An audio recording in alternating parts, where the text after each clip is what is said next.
Welcome to Granja Caimito, here in the Pedroches Valley in Andalusia, Spain. This is what happened at our place in the month of April 2021. Not much of new construction or projects has happened. We have been focused on preparing new paddocks in our underdeveloped Zone C and on grazing, in between the showers. The highlight has been a little cattle drive with some aerial shots. You can see how our idea of farm as a park is slowly emerging.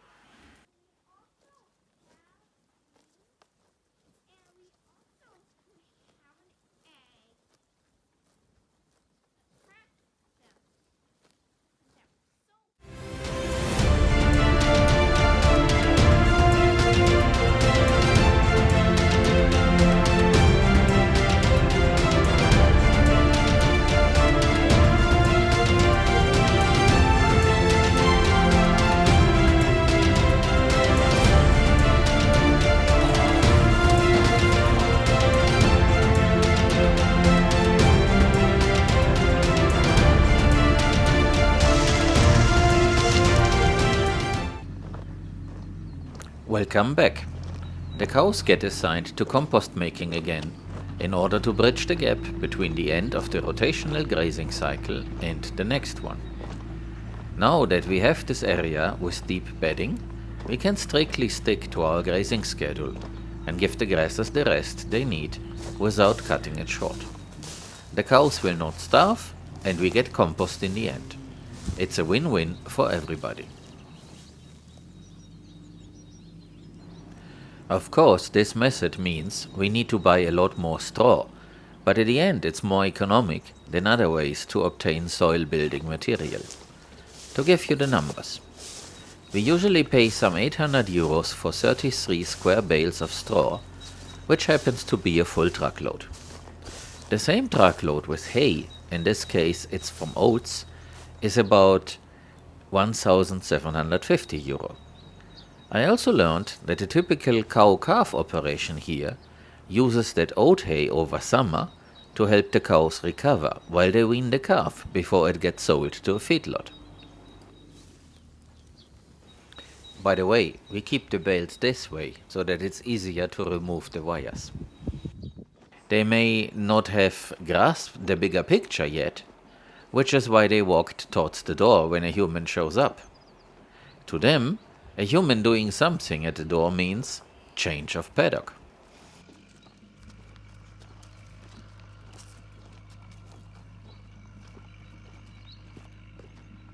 We also notice that the more we interact with them, the closer we can get to each one. But you still can't touch them. They will still move away when you try.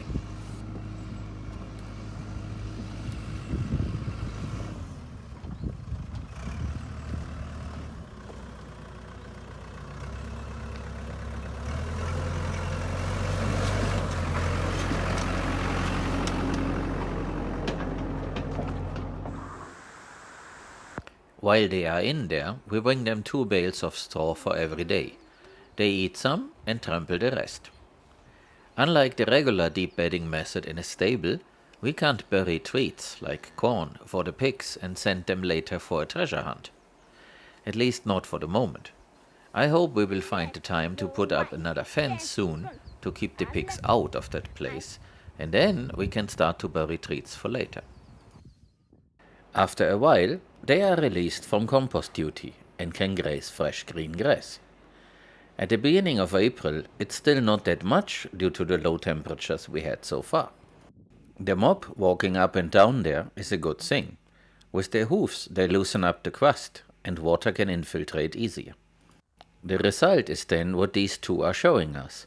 Aren't they a nice couple?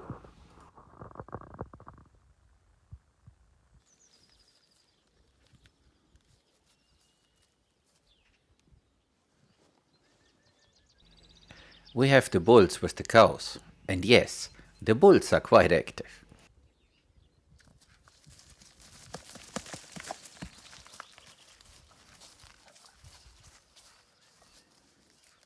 Not every attempt is successful, but sooner or later he or one of the others will succeed. This is our former pig holding pen. It received a lot of straw while the pigs were in there. Probably 10 big bales, which makes 4,500 kilo of straw. It was bean straw, and the pigs certainly ate some of it, including the beans that were in there. But the rest is soil now, or most of it. We see the giant cabbage as forage for pigs, and it's germinating already. One morning I discovered these mushrooms also. They were gone as soon as the sun came out, and then reappeared the next morning.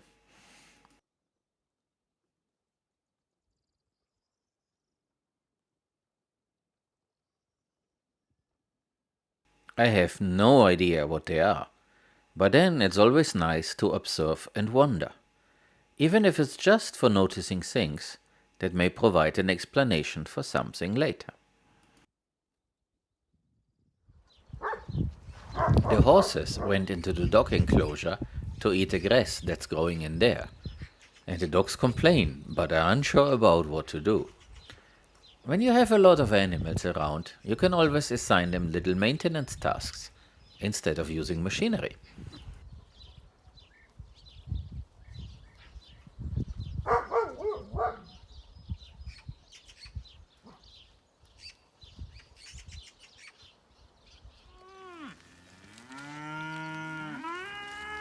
But then, you also need to be prepared for listening to their complaints.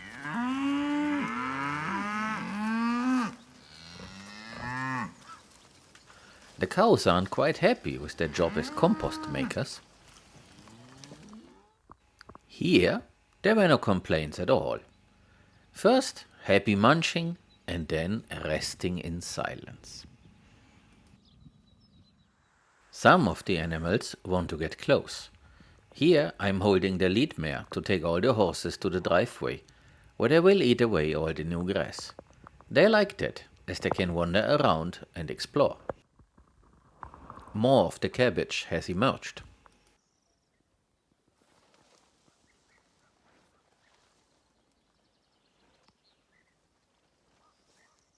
When it gets too dry, we irrigate with the sprinklers that we have attached on the fence posts around.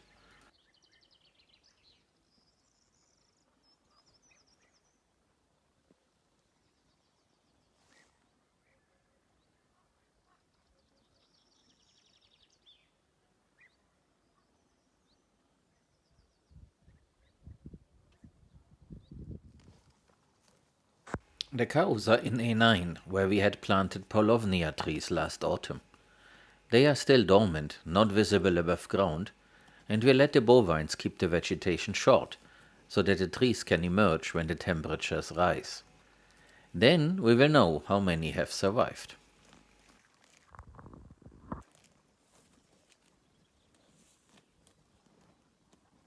Some of you were wondering about the number of wires. The wires below are for pigs, and the wires higher up are for the bovines. During the summer drought, the ground is not conducive to electricity, and so a regular electric fence will not work at all. That is why we have a plus-minus fence, which means we have additional wires that act as ground. The animal touches both and gets zapped. Without those additional wires, nothing would happen. After the problem with the soil-borne illness, the remaining pigs are gaining weight. Unfortunately, here and there, they destroy the place where we provide them feed, and so this time they need to eat from the ground. They don't seem to mind. This is the creek where the rainwater used to run away.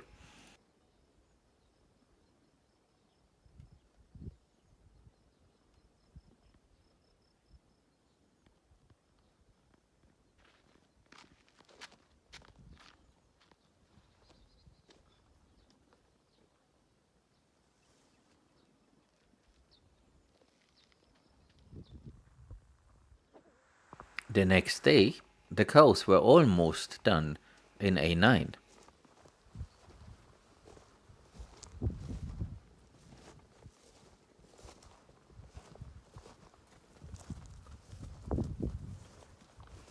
We let them decide when they want to leave. Another paddock has an open gate, and when we see them there, we close the gate of this one. It seems to work well. No need to chase them out. That will change sometime in the future when we have other species that should graze after the cows.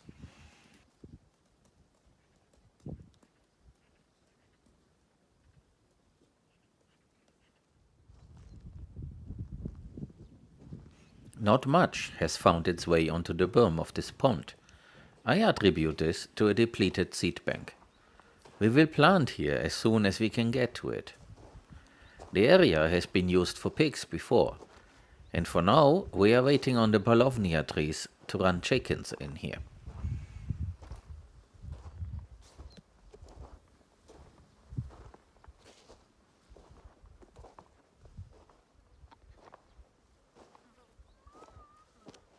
I call this a pond, and it does fill up, but will dry out in our climate. It's not a mud pit, and we don't use it to provide water to the animals. It's more a retaining area to provide moisture to the soil for longer. Remember what I said about the horses in the driveway? They do like it there.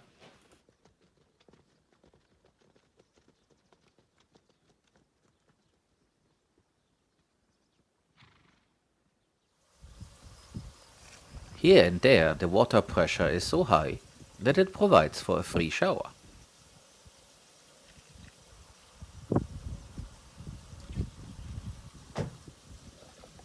We have some ideas about very nice waterers for big and small animals that we want to build.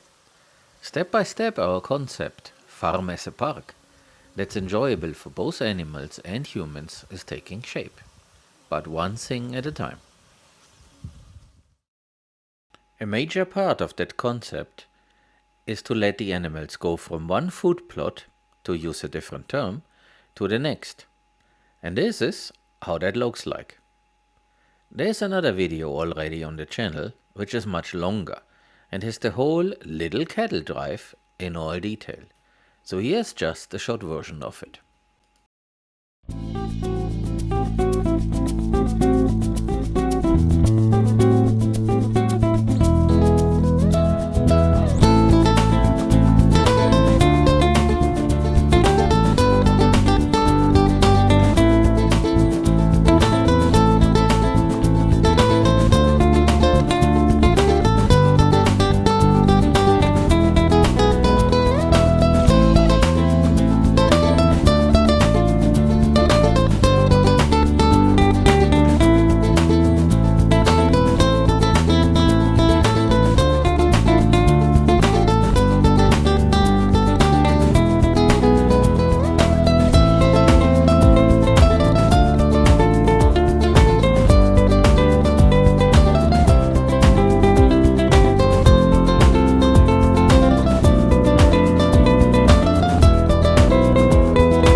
They know the routine, and all we do is watch over it and count to make sure that none is missing. That is all.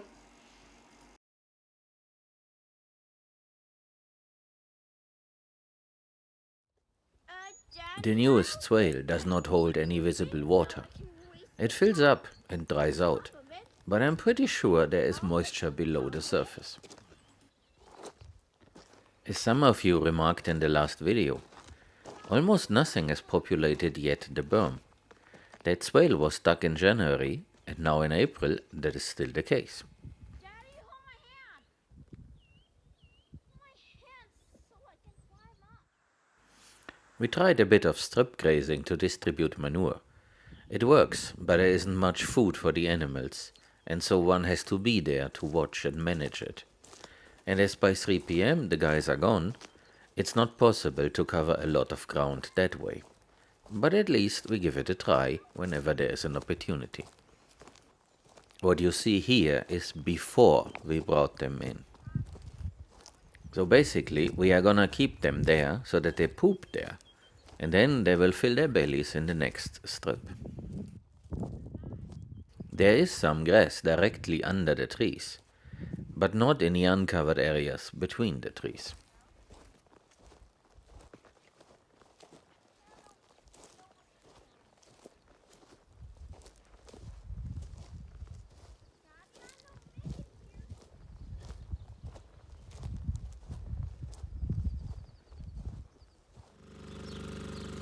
This is the area of our traditional chicken coop.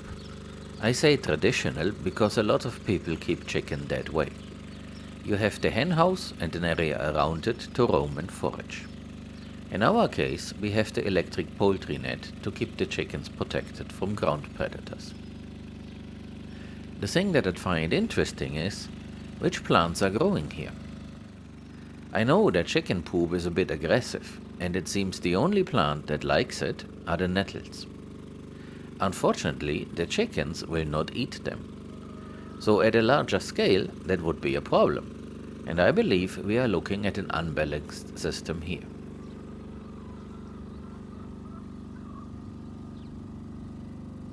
Soon we will use mobile structures for layers and broilers, once we are ready for that. The oak trees are making new leaves. They are also changing them every couple of years.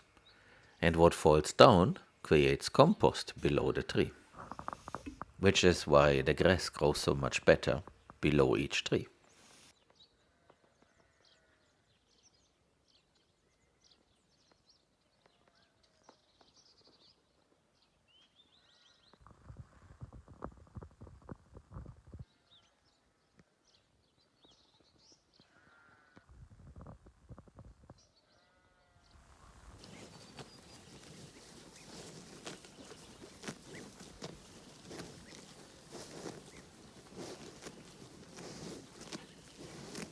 The sound of them biting grass off is very lovely.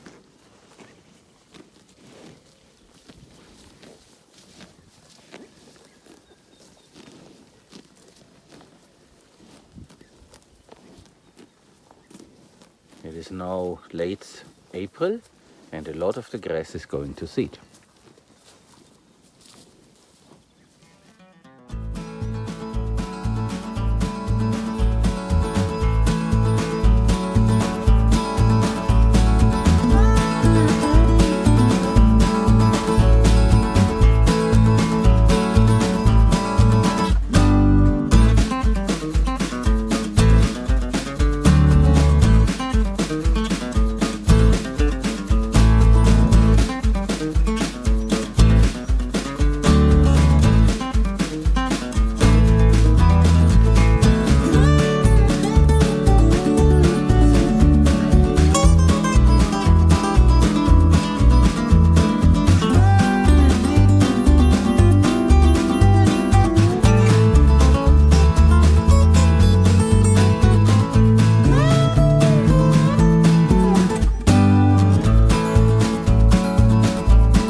Time to rest now.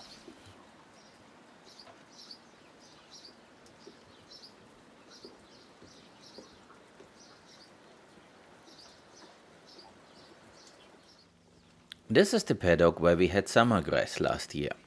It's the species Cynodon. It will be interesting to see how this area is going to look like once the heat sets in. Now the temperatures fluctuate between 10 Celsius in the shade and some 30 Celsius in the sun. That is in Fahrenheit between 50s and high 80s. When summer comes around, that will be constantly above 25 Celsius, high 70s in Fahrenheit. And in the direct sun, it's going to be much hotter. But it can also be around 40 Celsius, above 100 in Fahrenheit. And those lush grasses will go dormant way before that. Cynodon is known as Bermuda grass, and that thrives at 35 Celsius, 90s in Fahrenheit.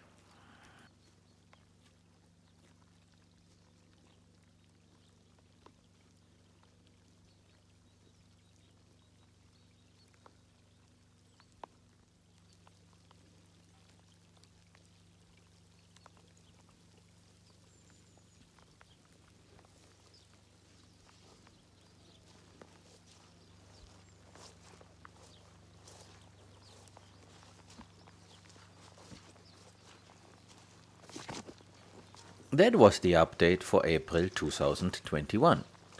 As you would expect for April, we had showers, sunshine, and showers again. Nature is about to wake up. I hope you enjoyed watching. Stay tuned for the next update. If you are new to the series about the development of Granja Caimito here in Valle de los Pedroches, Andalusia, Spain, please subscribe to the channel so that you will receive a notification when an update is posted. Thank you for watching. See you soon.